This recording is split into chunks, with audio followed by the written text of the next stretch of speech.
हे स्वामी, अब आहा के भांग धतूर हम नहीं दे। आहा के केवल दूध मिश्री मलाई मिले।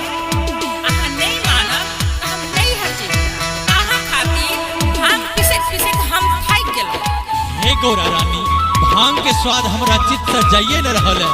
अहाँ के भांग पीसै पड़त।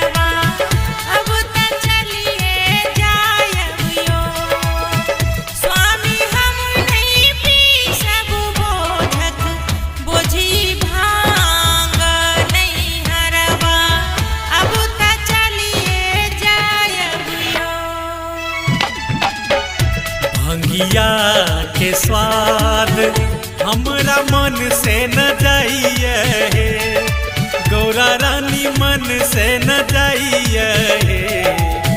गौरा रानी हमरा से नहीं छूटत गांजा भांग जे भंगिया बिन तरह लो न जाइए हे।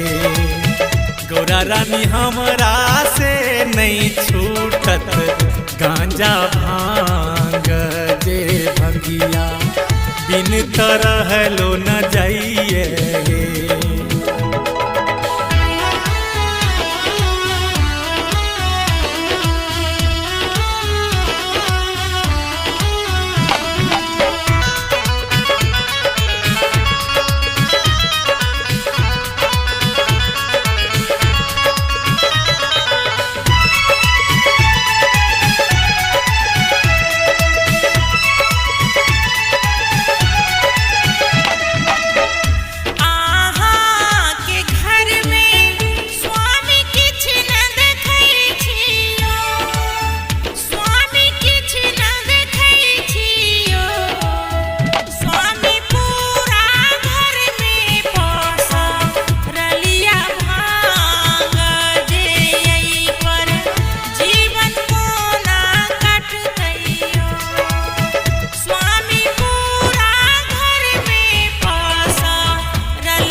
रुसल छी किए नखरा करै छी हे, गौरा रानी नखरा करै छी हे।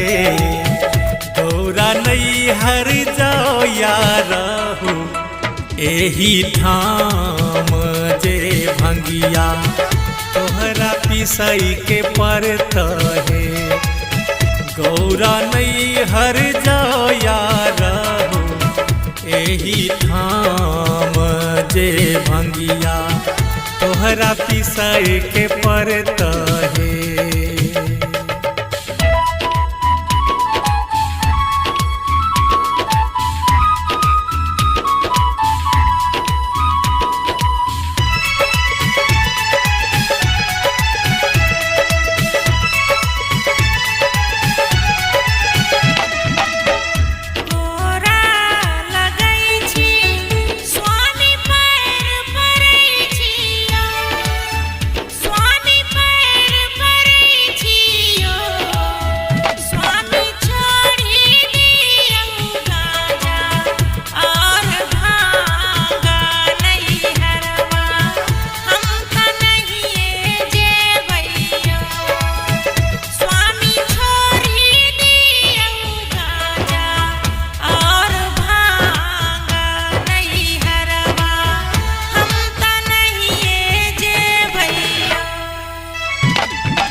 बसहा बरद ले गौरा खेत जोतायब हे, गौरा धान उपजायब हे।